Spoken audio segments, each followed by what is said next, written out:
Gracias, señora presidenta. Estaba pensando por dónde empezar.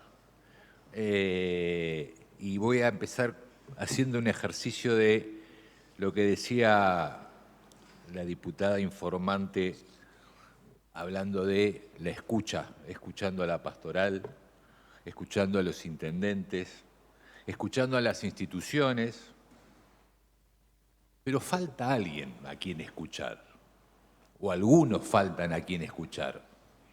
El sujeto sobre el cual nosotros estamos legislando y al cual estamos afectando. ¿Cuál es la realidad hoy de los lavacoches? Y la realidad es que localmente y después de la sanción de esa autonomía, que en su momento cuando la votamos yo hablaba de una cáscara vacía, porque en definitiva tampoco había una atribución de recursos, un reparto de recursos en esa discusión, y que era una discusión incompleta, por escala, por los números que recién decía el diputado del FRADE y que decían los intendentes cuando venían. Hay una escala como para poder, sí, hablar con cada uno de esos sujetos y los lavacoches. Y la otra parte de este ejercicio de escucha al que hacía referencia la diputada, es la escucha al resto de los diputados. Y creo que nos vamos a tener que acostumbrar, para lo que resta de esta gestión, es a no ser escuchados, a no tener un ámbito donde poder discutir, es a no tener un lugar donde se pueda debatir, a no ser tomados en cuenta para poder mejorar o discutir o debatir un proyecto.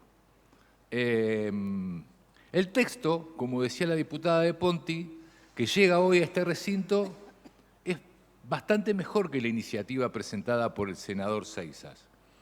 Es mejor incluso que el Tetris legislativo que había armado el Senado para poder sancionar o dar media sanción a un proyecto de ley. Pero sigue siendo, sinceramente, y parafraseando al diputado del FRADE, un Frankenstein de remiendos para que algunos que hoy levantan la mano tengan menos culpa o puedan lavar un poquitito más lo que piensan en serio de la situación de la pobreza y de lo que antes decía el diputado Rosúa también respecto de estamos mezclando los temas con la gente que está en situación de calle y esta temática. Nadie niega, nadie es tan necio para negar que existen situaciones de amenazas, intimidación o extorsiones vinculadas a cuidacoches. Nadie niega que el Estado deba intervenir en cada una de estas situaciones. Sobre eso no hay discusión. Creo que, más allá que no les importe al oficialismo, creo que todos estamos de acuerdo en que el Estado debe intervenir en esas situaciones. El cómo es otra cosa. La discusión en sí es una problemática social, no es una problemática policial. Y puede resolverse creando nuevas figuras contravencionales, nuevos procedimientos, nuevos cargos de jueces, nuevas facultades de intervención policial, pero aún suponiendo que esto funcione, pensemos, hagamos el ejercicio un ratito de que esta ley realmente va a funcionar. La pregunta sigue siendo la misma. ¿Qué pasa después? ¿Cuál es la alternativa laboral que tiene esa persona que fue encarcelada, o fue detenida, o fue demorada, o cualquiera de las figuras, en esta figura de volver, de estar impedido de volver a los lugares? ¿Cuál es el dispositivo de acompañamiento que contiene a esa gente? ¿Qué oportunidad concreta ofrece el Estado para eso? Y esas respuestas no existen. El problema no es que se soluciona, es que cambia de esquina. Además, este proyecto desconoce algo a lo que refería la diputada Catalini, La realidad no es la misma en Rosario, no es la misma en Santa Fe, no es lo mismo en Venado Tuerto y no es lo mismo en Rafaela. Sin embargo, frente a realidades que son completamente distintas, el Poder Legislativo y el oficialismo propone una propuesta única para situaciones completamente diferentes, de acuerdo a las ciudades. Y lo que digo, lo digo desde la teoría y lo digo de haber sido funcionario municipal. Yo la vez pasada decía que en este recinto hay aproximadamente 10 personas que o fueron intendentes o fueron funcionarios municipales. Yo voy a hablar un poco de la experiencia de la ciudad de Rafaela que nos ha tocado vivir con el exintendente Omar Perotti. Atravesamos una situación muy compleja hace mucho tiempo, además de haber hecho un relevamiento en el año 92, 93 de los chicos y chicas que estaban en la calle lavando autos en aquel momento, estoy hablando de mucho tiempo atrás. Atravesamos una situación muy compleja vinculada a los recuperadores informales y el basural a cielo abierto. El camino más fácil, ¿cuál era? Prohibir, cerrar el basural a cielo abierto, impedir que ingresen y perseguir a quienes iban a cirugiar. Pero elegimos otro. El Estado se involucró, acompañó, organizó y construyó algunas alternativas. Y pasamos de un basural a cielo abierto a un complejo ambiental que hoy es referencia y donde las cooperativas de trabajo generan ingreso y construyen futuro. Y que incluso se generó y creamos un fondo anticíclico para cuando, como en esta época había una reducción del material a reciclar, se podía llegar a compensar un número para que pudieran tener un ingreso medianamente digno. Esa misma mirada también la aplicamos para la situación de los lavacoches, con avances, con dificultades, con resultados diversos, entendiendo cada una de las situaciones y que además de cada una de esos que nosotros decimos situaciones y decimos lavacoche, trapito, cuidacoche, en realidad es una persona que tiene una vida distinta. Y entendiendo además que las situaciones simplistas, como esta, rara vez resuelven un problema complejo, donde no están todos los actores sentados en la mesa. Y lo hicimos. Y ustedes que citaban antes, cuando vino el intendente de la ciudad de Rafaela, Leonardo Biotti, a exponer y lucía un precioso micrófono detrás de su solapa para poder grabar un reel y contar la experiencia exitosa de Rafaela y de la situación de los lavacoches y cómo logró resolver la situación de los lavacoches, lo hizo sin esta ley. ¿Cómo lo hizo sin esta ley? Si no, en teoría no puede resolverlo el problema, porque no tiene esta ley.